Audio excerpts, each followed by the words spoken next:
Bobby, can you tell me a little bit about yourself and your organisation? Sure. So Bobby McCormack is my name. I'm from Drogheda originally, living just beside Mosney in County Meath.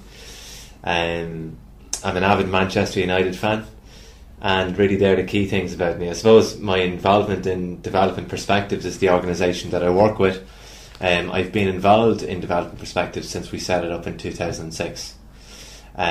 Originally we'd set it up just after visiting Sri Lanka, the terrible tragedy that was the tsunami. I suppose got us to go over on a trip. It made us emotional in many ways, and just kind of like hit raw nerves for us. And a couple of us went over to Sri Lanka, myself and my partner Margaret Downey. We went over in 2005, saw the devastation that had been, I suppose, inflicted on the island of Sri Lanka, but we're also amazed at the resilience that people had to such a scale of tragedy. And we realised, I suppose, from our own point of view, that there was a real value in allowing people to see how others deal with certain situations, how to deal with challenges, their mindset, their ways of looking at the world. And so we came home in 2005 and sat down and thought about putting together an educational project based around people coming together from two different parts of the world and looking at challenges or experiences that might affect both communities. And that was the genesis originally behind Development Perspectives.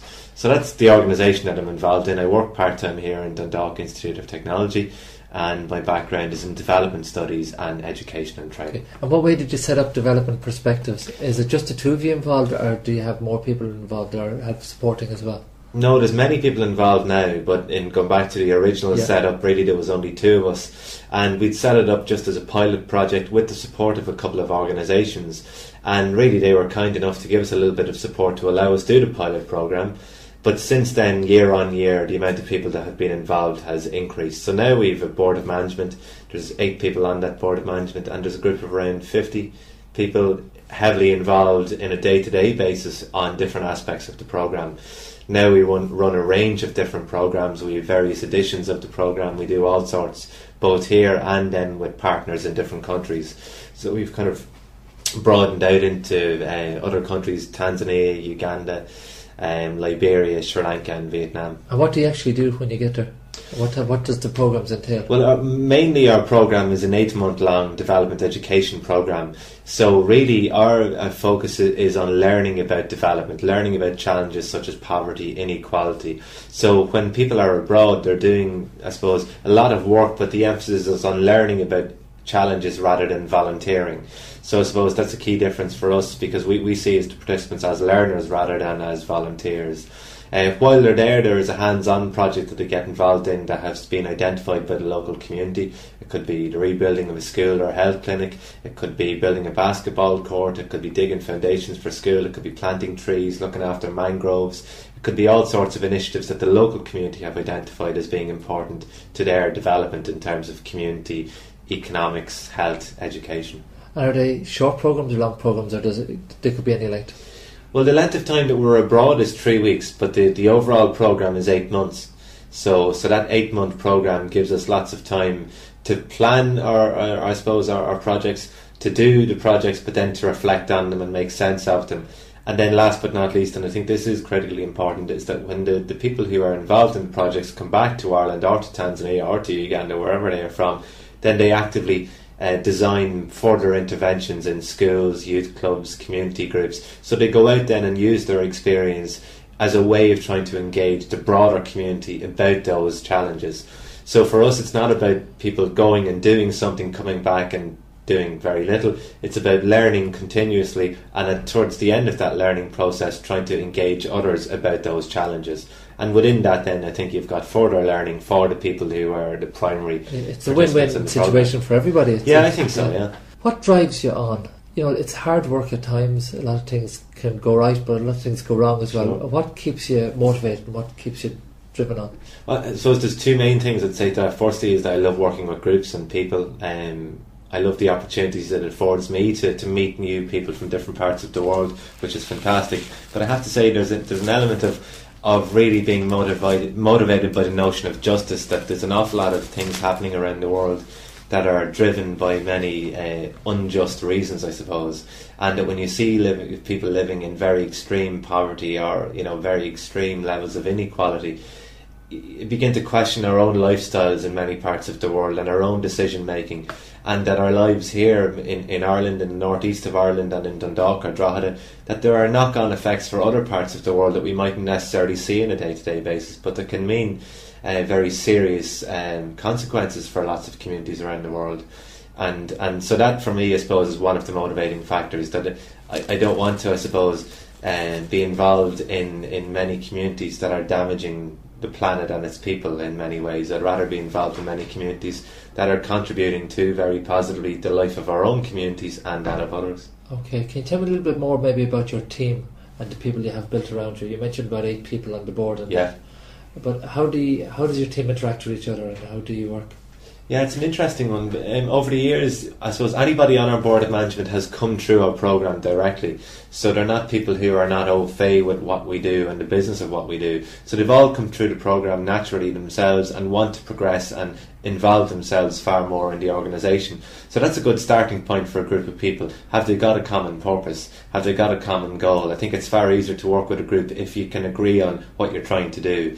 And so that makes it easy. Secondly, a lot of the groups that we deal with have backgrounds and experience in working within the broader community. So teachers, youth workers, coaches, facilitators, nurses, doctors. So they have got a lot of experience themselves of working with people, and they can bring a lot to bear on certain situations. So they're very experienced in terms of managing difficulties that might arise within groups, because group dynamics are difficult to manage, and it's very important when you're working with groups, I think, to have an understanding that groups can develop a life of their own, not always positive, and oftentimes you need to be able to work with groups and then be able to steer groups a little bit, or you know, divert groups away from certain challenges that, you know, could make them come a cropper. You know, you do your work seems to be 24 hours a day, 7 days a week. Do you have any time for yourself, and what type of interest do you have yourself? I'm just trying to figure out this in relation to entrepreneurship generally. And yeah, sure. Yeah, no, I think it's hugely important to have time for yourself, and I make sure I do. I think that even the health aspect of keeping yourself balanced and keeping yourself, you know, energetic means that you need to look after yourself. Take time out, reflect on not just what you're doing, but the way that you live, and that means, I think for me anyway, sport and exercise forms a key part of the switch off time.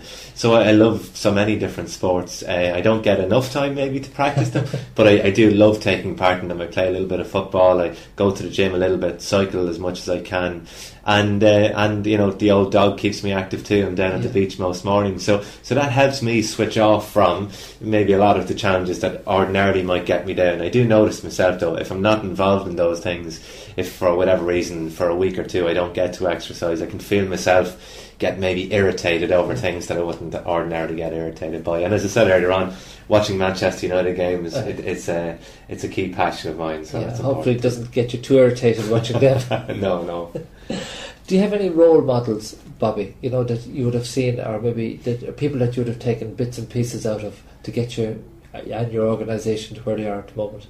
Yeah, many. I suppose on a global level, I mean, people like that would be role models for many parts of humanity. Gandhi, Mandela, Martin Luther King, Mary Robinson. These would all be people that I would have read a lot about, found out a lot about, and I was lucky enough to visit Gandhi's house in Mumbai, and they are inspirations, I think, for all of us. On a more local level, there are people here in Ireland: Stanlis Kennedy, Peter McVerry, Sean Healy. There's so many different people who give of their own time, energy and expertise in a very positive way to the life of the community that we live in, and I think that's very positive. And then the unsung heroes, I mean, family members and friends. There'll be many people that I would draw upon what they do as a very positive role model. I mean, you know, the way that they deal with sometimes adversity that life might put in front of them, some of the positive attitudes that they might have to certain issues, and maybe their open-mindedness to looking at different issues. And then some staff members as well, of course, here within the college. There would be people that I would draw from their own way of being, their behaviour, and try to model some of that. And then there would be the opposite is true too. I would see certain role models within the greater society and say, well, that's not for me, and I'll make sure I never try and copy that. Interesting thought then. Yeah. So what would be your plans now, say, for the future of your organisation? What direction do yourself and your partner, would you like to see it going? Where would you like to see it in the next 5 years, say? Sure. Well, one of the things I hope is that the ownership of it becomes much broader than just myself and my partner. I mean, that's the case as it is anyway with a board of management. They are independent of us. So, but we would like to see the organisation be, I suppose, in the long term, a little bit more sustainable in its own right. Not just in terms of finances, but sustainable in and of itself. I think that's important for it to have a future. I think that the short term looks very positive, the medium term even more so. I don't know really long term where it will end up. We don't have a kind of a master plan in place at the moment. We have a 3-year plan that we're finalising at the moment that'll see us from next year on for 3 years, and that's looking, you know, really positive of I suppose development for us. We do, and we've broadened out this year, I suppose, in doing editions of our programme in other parts of Ireland, and we've had our first European programmes where European participants took part, and that was great. So we've had 2 editions of European dimensions of what we do.